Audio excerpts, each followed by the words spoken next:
चलो तो हम आज आप सभी को स्ट्रोक के बारे में बताएंगे, जिसका दूसरा नाम होता है सेरिब्रोवास्कुलर एक्सीडेंट, CVA। ठीक है। डेफिनेशन है, stroke is a sudden loss of the brain function caused by interruption of the blood supply or bleeding या haemorrhage in the brain leading to neurological deficit lasting more than 24 hour. Stroke का मतलब ये है कि जो brain का function जो है अचानक लॉस हो जाए। ठीक है। ब्लड सप्लाई न होने के कारण, मतलब कि ब्लड सप्लाई न होने के कारण, या मतलब कि ब्रेन में ह्यूमरेज के कारण अर्थात ब्लीडिंग के कारण, जिसके कारण न्यूरोलॉजिकल 24 घंटे के अंदर न्यूरोलॉजिकल प्रॉब्लम उत्पन्न हो जाती है। ठीक है। न्यूरोलॉजिकल डिफिशिएट हो जाता है, अर्थात न्यूरोलॉजिकल जो फंक्शन होते हैं उसमें कमी आ जाती है। टाइप ऑफ स्ट्रोक की बात करें तो इस्केमिक स्ट्रोक जो होता है 80 to 85% पाया जाता है। एक कॉमन टाइप का स्ट्रोक होता है। यह किसके कारण होता है? Due to the blockage of cerebral artery. ठीक है। यह due to the blockage of cerebral artery के कारण होता है। ठीक है। Due to the blockage of a cerebral artery. ठीक है। तो जो ब्रेन की आर्टरी है उसमें ब्लॉकेज होने के कारण इस्केमिक स्ट्रोक हो जाता है, जैसे थ्रोम्बोसिस इम्बोलिज्म सिस्टेमिक हाइपोपरफ्यूजन। ठीक है। तो थ्रोम्बस का मतलब होता है क्लॉट फॉर्मेशन इन ब्रेन। अगर मतलब कि कोई क्लॉट ब्रेन के ब्लड वेसल्स में क्लॉट बना ले रहे हैं तो उसको थ्रोम्बस बोलते हैं। और जो एम्बोलिज्म होते हैं वो भी क्लॉट ही होता है, लेकिन यह ट्रेवल करता है। ठीक है। ब्लड वेसल्स में ट्रेवल करता है, एक जगह से दूसरी जगह जाता रहता है। और सिस्टेमिक हाइपोपरफ्यूजन भी हो जाता है। जो सिस्टेमिक सर्कुलेशन होता है उसमें ब्लॉकेज आ जाए। ठीक है।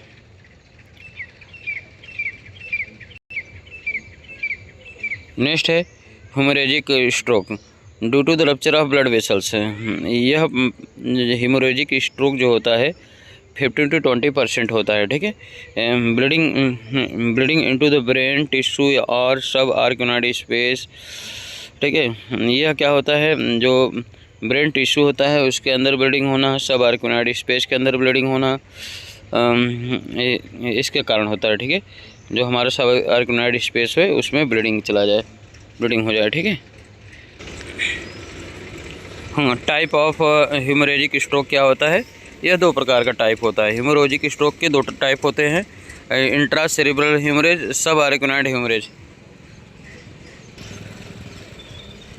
चलिए टाइप ऑफ हेमोरेजिक स्ट्रोक में, ठीक है, दो तरीके के होते हैं। इंट्रा सेरिब्रल हेमोरेज जो ब्रेन के अंदर हेमोरेज होता है, और सब आर्किनोइड हेमोरेज जो ब्रेन के सब आर्किनोइड स्पेस में ब्लीडिंग होता है। ठीक है। कॉजेज या रिस्क फैक्टर। ठीक है। तो हेमोरेजिक स्ट्रोक के कॉज जो है हाइपरटेंशन। ठीक है। ब्लड प्रेशर का अधिक होना, डायबिटिक मिलेटस वालों को भी स्ट्रोक होने का चांस ज़्यादा रहता है। ब्रेन स्ट्रोक, एथेरोस्क्लेरोसिस, क्लॉट का फॉर्मेशन होना। ठीक है। जो फैट कोलेस्ट्रॉल लेवल होता है उसमें बढ़ जाता है, आर्टरी में क्लॉट बना लेता है।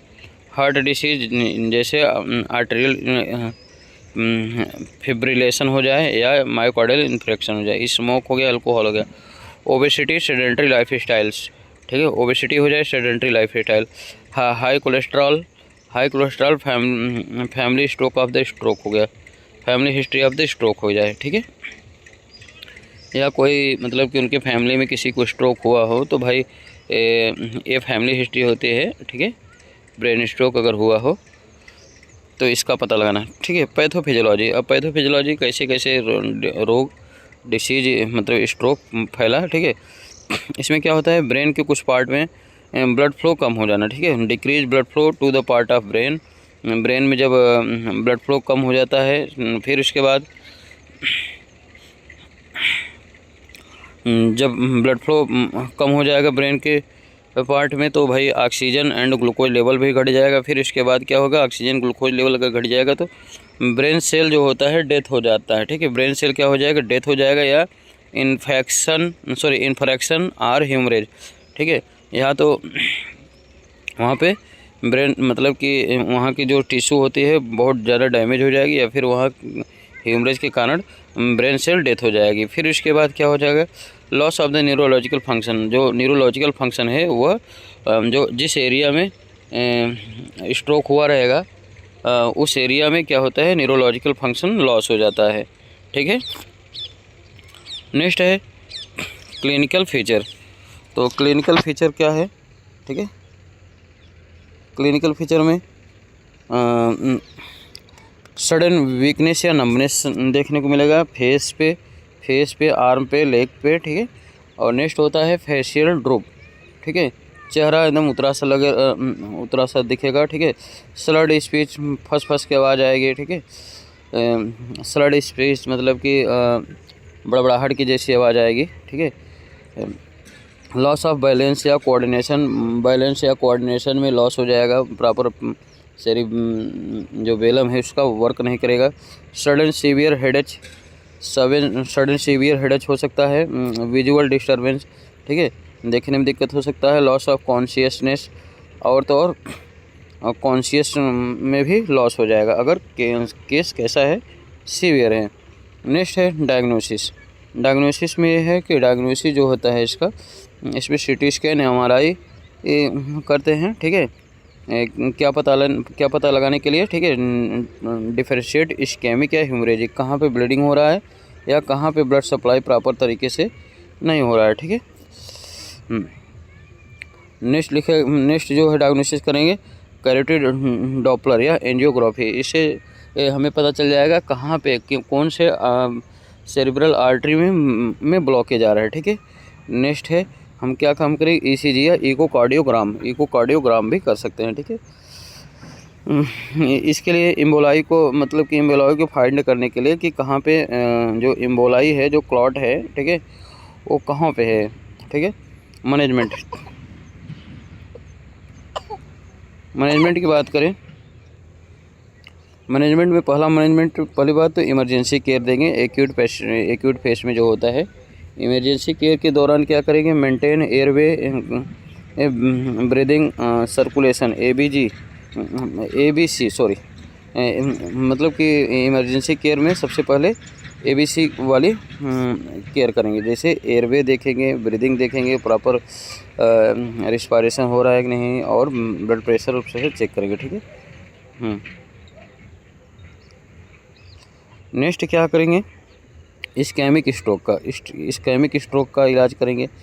इसमें क्या करते हैं, थ्रोम्बोलाइटिक थेरेपी देखते हैं। थ्रोम्बोलाइटिक थेरेपी में टिश्यू प्लाज्मिनोजन एक्टिवेटर को देखते हैं। Tissue plasminogen activator with in the 4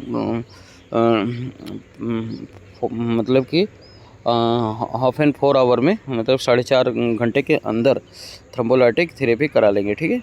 और एंटीप्लेटलेट ड्रग्स, फिर और क्या देंगे इस्केमिक स्ट्रोक वाले पेशेंट को, एंटीप्लेटलेट ड्रग्स भी देंगे, या क्लोपिडोग्रेल भी देंगे।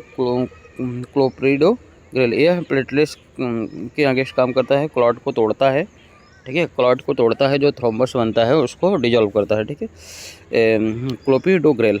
नेक्स्ट है हीमोरेजिक स्ट्रोक। हीमोरेजिक स्ट्रोक में क्या होता है, ध्यान दीजिए। हीमोरेजिक स्ट्रोक में कंट्रोल ब्लड प्रेशर, BP को कंट्रोल करेंगे, ठीक है, BP को कंट्रोल करेंगे। और नेक्स्ट करेंगे सर्जिकल इंटरवेंशन इफ़ इंडिकेटेड, अगर ज़रूरत पड़ेगी तो सर्जरी भी करवाएंगे, ठीक है, सर्जरी भी करवाना पड़ेगा। और एंटीकोगुलेंट बिल्कुल अवॉइड करिए इसमें, हेमोरेजिक स्ट्रोक में, नहीं तो ब्लीडिंग और ज़्यादा होगी, ठीक है। तो जो एंटीकोगुलेंट जो होता है एंटीकोगुलेंट के अवॉइड करेंगे, ठीक है, एंटीकोगुलेंट अवॉइड करेंगे, नहीं तो ब्लीडिंग और ज़्यादा होगी। नेक्स्ट क्या करेंगे, सपोर्टिव केयर में क्या देंगे, सपोर्टिव केयर में ये है ऑक्सीजन थेरेपी देंगे, IV फ्लूइड देंगे, और मैनेज ब्लड शुगर या BP, ठीक है, प्रिवेंट कॉम्प्लिकेशन जैसे DPT, प्रेशर, अल्सर, एस्पायरेशन, ये सब देखेंगे, ठीक है। नेक्स्ट देखेंगे, नेक्स्ट लास्ट है जो रिहेबिलिटेशन। रिहेबिलिटेशन में फिर क्या करेंगे, मतलब पेशेंट को फिर से उसी के नॉर्मल अवस्था में कर देना, ठीक है, नॉर्मल अवस्था में ले जाना, उसी की रिहेबिलिटेशन करें। पहले बार फिजियोथेरेपी, ऑक्यूपेशनल थेरेपी करेंगे, फिर स्पीच थेरेपी करेंगे, ठीक है, आप प्रॉपर तरीके से बोल पा रहे हैं कि नहीं, फिर इसके बाद साइकोलॉजिकल थेरेपी देंगे, फिर लाइफ स्टाइल उसका मॉडिफिकेशन कराएंगे, ठीक है। फिर इसके बाद कॉम्प्लिकेशन क्या है, कॉम्प्लिकेशन इसमें क्या क्या हो सकते हैं। कॉम्प्लिकेशन में पैरालिसिस हो सकता है, ठीक है, या परमानेंट डिसेबिलिटी भी आ सकती है। ब्रेन स्ट्रोक के कारण ये कॉम्प्लिकेशन उत्पन्न हो सकता है। डिफ़िकल्ट स्पीकिंग, हाँ, बोलने में दिक्कत हो सकती है। सीजर भी आ सकता है। प्रेशर सोर भी हो सकते हैं, ठीक है, बेड सोर, प्रेशर सोर लंबे समय तक अगर लेटा रहेगा तो इस तरीके का कॉम्प्लिकेशन हो सकता है, ठीक है। डिप्रेशन में हो सकता है और डेथ भी हो सकता है। ये जो कॉम्प्लिकेशन हमें देखने को मिलते हैं। अब रही बात मैनेजमेंट की, controlled hypertension, diabetes and cholesterol. हाँ, मैनेजमेंट में हम कंट्रोल करेंगे, हाइपरटेंशन को कंट्रोल करेंगे, ठीक है, स्टॉप स्मोकिंग करेंगे, रिड्यूस एल्कोहल, ठीक है, एल्कोहल को कम करेंगे, and regular exercise and balance diet, regular exercise and balance diet करेंगे, ठीक है, बैलेंस डाइट लेंगे। और वेट मैनेजमेंट करेंगे, वेट को देखेंगे बढ़ रहा है घट रहा है, ठीक है, रेगुलर हेल्थ चेकअप कराएंगे, ठीक है। एंटीप्लेटलेट थेरेपी इन हाई रिस्क पेशेंट के लिए रखेंगे, ठीक है। ये सब के एंटीप्लेटलेट थेरेपी का भी ध्यान देंगे, ठीक है, एज पर डॉक्टर जब बोले उसी के हिसाब से करेंगे। अब आते हैं मैनेजमेंट। नर्सिंग मैनेजमेंट में क्या है कि असेसमेंट में क्या करें, लेवल ऑफ कॉन्शियस देखेंगे।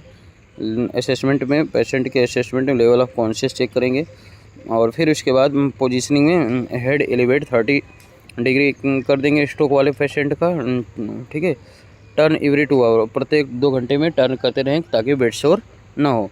एयरवे चेकअप करेंगे, अगर suction if need prevent aspiration, ठीक है, एस्पिरेशन को कंट्रोल करने के लिए हम सक्शन करेंगे अगर ज़रूरत पड़े तो, ठीक है। नेक्स्ट है न्यूट्रिशन, एनजी ट्यूब डालेंगे, ठीक है, एनजी ट्यूब डालेंगे, ट्यूब फीडिंग कराएंगे। इफ स्वेलिंग इम्पेयर्ड, अगर स्वेलिंग इम्पेयर्ड हो गया हो तो, ठीक है, मतलब निगलने में, भोजन को निगलने में दिक्कत हो रही है तो हम न्यूट्रिशनल मुझे एनजी ट्यूब फीडिंग देंगे, ठीक है। स्किन केयर करेंगे, ठीक है, स्किन केयर।